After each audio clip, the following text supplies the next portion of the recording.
The North American International Championships 2023 will be the largest Western Pokemon TCG event ever. I've considered dozens of archetypes and analyzed hundreds of deck lists leading up to this tournament, and today I will share my findings with you in the form of the 10 best decks for NAIC 2023. If you enjoyed today's video, remember to subscribe for more Pokemon TCG content, and you can also check out my second channel, Celio2, for bonus content. If you'd like to support my channel, you can do so by using code CELIO at PotownStore.com when shopping for Pokemon TCG Live code cards, or using my affiliate links for Dragon Shield sleeves and Into the AM apparel. If you'd like to support further, you could become a Metafy member using my link, which will directly support me, and I also offer Pokemon TCG coaching through Metafy. We'll start with the number 10 deck on my list today, Chien-Pal Baxcalibur. Chien-Pal EX is a brand new card from Paldea Evolved, and while it has some hype surrounding it, I'm not fully convinced on the deck. That being said, I do see its power and the possible card combinations you can play with a deck like this, such as Cross Switcher plus Canceling Cologne to nullify the opponent's mana fee and then use Radiant Greninja's Moonlight Shuriken. And of course, the main part of the deck is just using Chien-Pal to get a bunch of energy out of your deck, use Baxcalibur Super Cold to attach those energies, and then Chien-Pal EX does a whole lot of damage.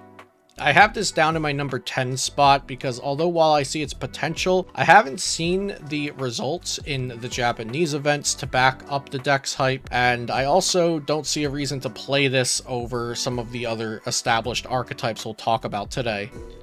And moving on to number 9 is one of those established archetypes, but with a new twist, Colorless Lugia V-Star. So we already know that Lugia V-Star and Archeops are very strong cards when paired together, and we also know that Radiant Charizard was a standout card in Lugia decks pre-rotation. Now there's a chance for Radiant Charizard to come back into these decks with Luminous Energy, and we also have Jet Energy and Therapeutic Energy, two other new cards from Paldea Evolved that could influence a new kind of Lugia, Colorless Lugia, using Snorlax, Weirdeer, and possibly Radiant Charizard as some of the main attackers in the deck. There are less energy types to care about when comparing Colorless Lugia to Single Strike Lugia, and also less resources and attackers to be careful with. So the deck does have its pros, but Single Strike Lugia has more weakness coverage, and it also has the possibility of running Duraludon VMAX or Single Strike Urshifu VMAX in the deck, and we already know that Single Strike Lugia is one of the best decks around from last format. So that's why Colorless Lugia is down here at number 9 for me today, and I've alluded that Single Strike Lugia will be a little bit higher.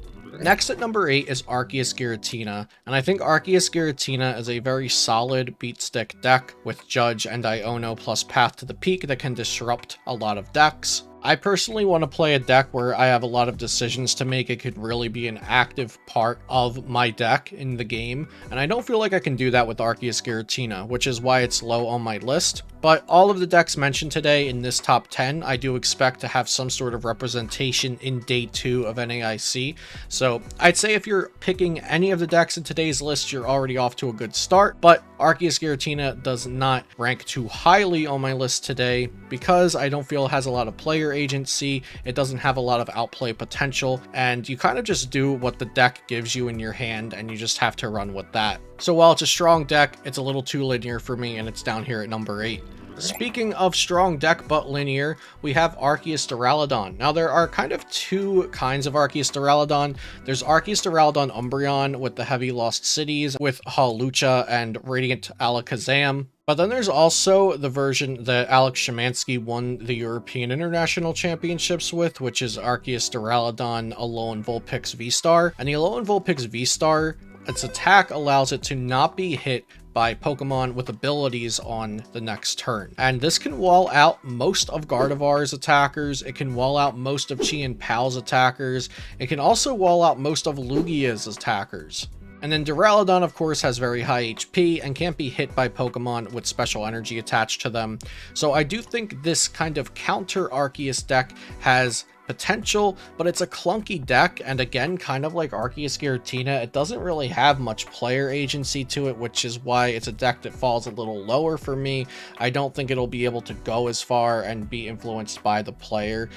So this isn't one of my top 3 picks for the tournament to play myself or that will win the event. But like I said, I do think all 10 of these decks will have some representation in day 2.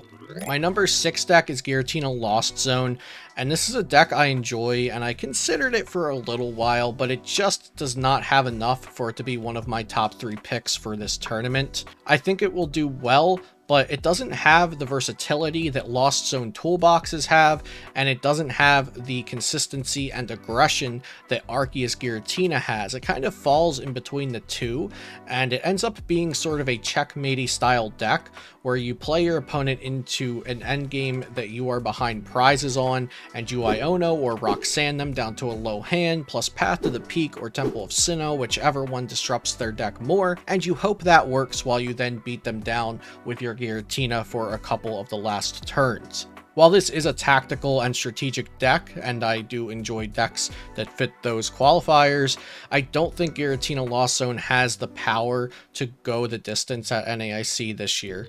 Moving on to number 5 is Single Strike Lugia, and I'll be honest with you all, my top 3 here are really the only decks that I would personally consider playing, but actually I've fully committed to my number 1 pick already, so I am playing my number 1 pick. There is nothing that could stop me from playing my number 1 pick, but I do think the top 5 here all have a very good chance at top 8ing the event, and as I've said multiple times, all 10 of these decks should see representation into the day 2 with 19 match points or higher from day 1. I believe pilots will be able to do that with all of these decks. But Single Strike Lugia is very consistent, very powerful, and you can tech in Single Strike Urshifu VMAX if you're worried about things that needs to hit through. And you can also tech in Duraludon VMAX if you want a very easy time against opposing Lugias that have no answer to Duraludon VMAX. Those are the main pros that I have for the Single Strike version over the colorless version. It's also a deck that has been optimized, very, very optimized.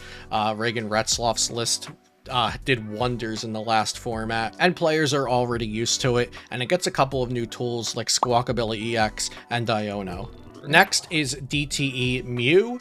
DTE Mew is very simple at the basis. There's only one attacking Pokemon, there's only one type of energy, but it can become overwhelming with all of the small decisions to make because there's like 40 something trainers in this deck typically. I think DTE Mew has as good a shot as it ever has because it's still a very powerful deck that uses Judge and now Iono, plus Path to the Peak and sometimes Lost City to disrupt the opponent while you're dishing out massive damage. It also has Echoing Horn plus Boss, so that even if your opponent plays himself down to a fully single prize board, if they have a bench spot remaining, you can sneak a double prizer onto the board.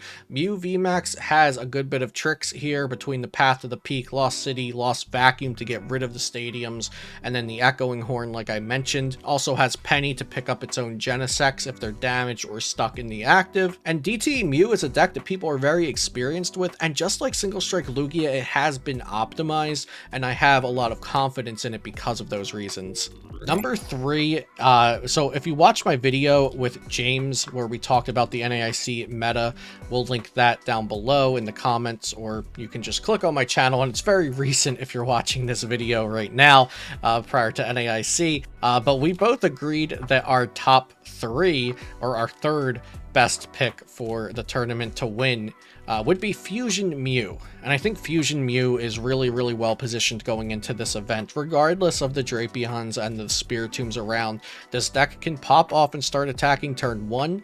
Players have now included Ice Q, which can damage benched Pokemon, and you can even use Lost City to damage benched Pokemon and send them to the Lost Zone, and this is really, really good against Gardevoir because you snipe their Ralts. So this is a very scary deck to stare down because they have this, the disruption options like DTE Mew has, but it also has turn 1 attacking aggression, which you cannot have with the DTE Mew, which is why I have this just slightly higher than DTE Mew on my top 10 today. Number 2 is Lost Zone box, and I love Lost Zone decks, but there's a lot of variance with Lost Zone. This is going to be a large tournament and a very long tournament, and I don't think Lost Zone is actually the best deck. So I'm not going to play it when it has all of that variance involved if I don't think it's the best deck. This is a Stones version using Forest Seal Stone and actually also one Sky Seal Stone, but there's also single prize variants that don't use any of the stones, no V Pokemon, and they play Kyogre typically, and also the Zamazenta from Crown Zenith. I think Lost Zone box is positioned very, very well, and I expect it to be one of the most played and one of the most successful decks at the event. And the lists will probably look something like you see here on screen, but this is just not the deck for me for this tournament, because I think Gardevoir EX is the absolute best deck in standard format. And here on screen we have Yoshiyuki Yamaguchi's 9th place list from the Japan Championships. I think most Gardevoir EX deck lists that I'm seeing around right now are based on Yoshiyuki Yamaguchi's list from the Japan Championships, and this is closely what I've been trying to base mine off of. But I decided so early that Gardevoir EX would be the deck that I play for this event, so I've been experimenting with lists and changing cards around a lot. I think Gardevoir EX really doesn't take any bad matchups. Its matchups are all pretty manageable, and then it also has a few that are downright good. And Gardevoir EX also gets better the better you are with the deck. So it's just such a good deck. It's very versatile. It's also very enjoyable for me to play. I think its matchups are great. I don't really agree with its matchups on Trainer Hill because, like I said, I think this deck's matchups really vary a lot based on the player's skill and your opponent's skill. So my pick that I'm going to play at this event is Gardevoir EX. My pick that will win the event is Gardevoir EX.